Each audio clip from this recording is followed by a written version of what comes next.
দেখতেছে ইহুদি একটা জংলার প্রাণী হরিণকে গাছের সাথে বেঁধে রেখেছে।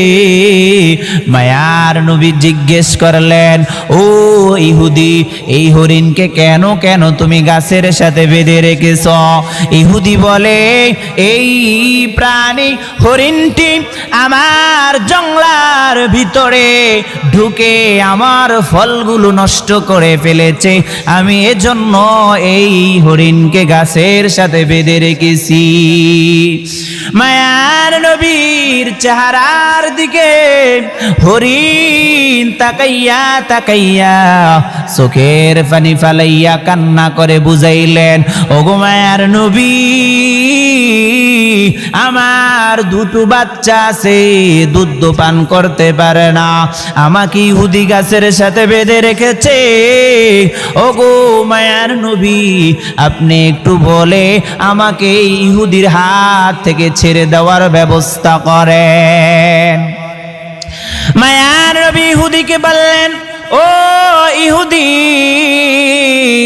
তুমি এই জংলার হরিণকে ছেড়ে দাও, এই হরিণকে ছেড়ে দাও। ইহুদি বললেন, না, আমি এই হরিণকে ছাড়ব না।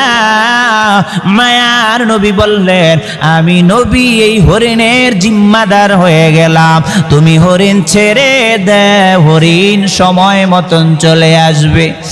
এ বাবা, ভালো করে বুঝবেন, মায়ার নবী হরিণের জিম্মাদার হয়ে গিয়েছে।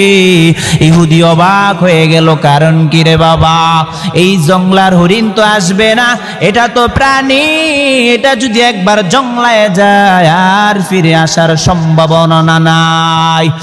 মায়ার নবী বলে, না ইহুদি, এই হরিণকে ছেড়ে দাও, আমি নবী জিম্মাদার হয়ে গেলাম।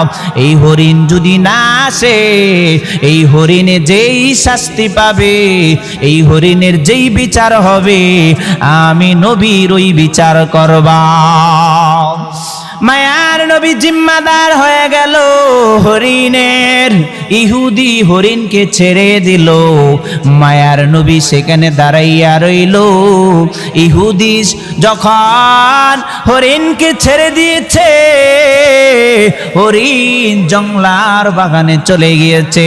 জংলা যাইয়া তার নিজ বাচ্চাদেরকে বলে, ও আমার বাচ্চারা, তাড়াতাড়ি দুধ পান করে নাও, নহলে ইহুদি আমার মায়ার নবীর সাথে বেয়াদবি আচরণ করবে।